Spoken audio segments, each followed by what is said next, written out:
శ్రీ బోయకొండ గంగమ్మ ఆలయ కార్యాలయాన్ని పునఃప్రారంభించినట్లు కార్యనిర్వహణాధికారి చంద్రమౌళి తెలిపారు.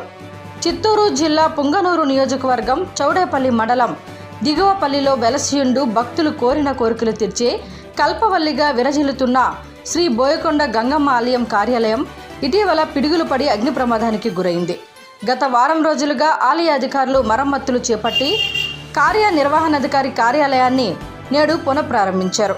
బుధవారం ఉదయం ఆలయ ప్రధాన అర్చకులు గంగిరెడ్డి ప్రత్యేక పూజా కార్యక్రమాలు నిర్వహించి కార్యాలయాన్ని పునఃప్రారంభించారు. ఈ కార్యక్రమంలో అర్చకులు, ఆలయ సిబ్బంది పాల్గొన్నారు.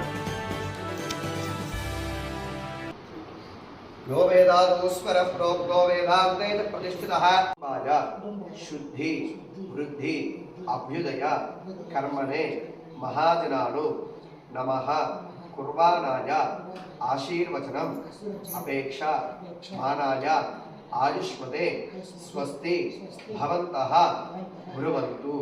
ఆయుష్మదే స్వస్తి ఓ స్వస్తి భవంతో బ్రువంతు.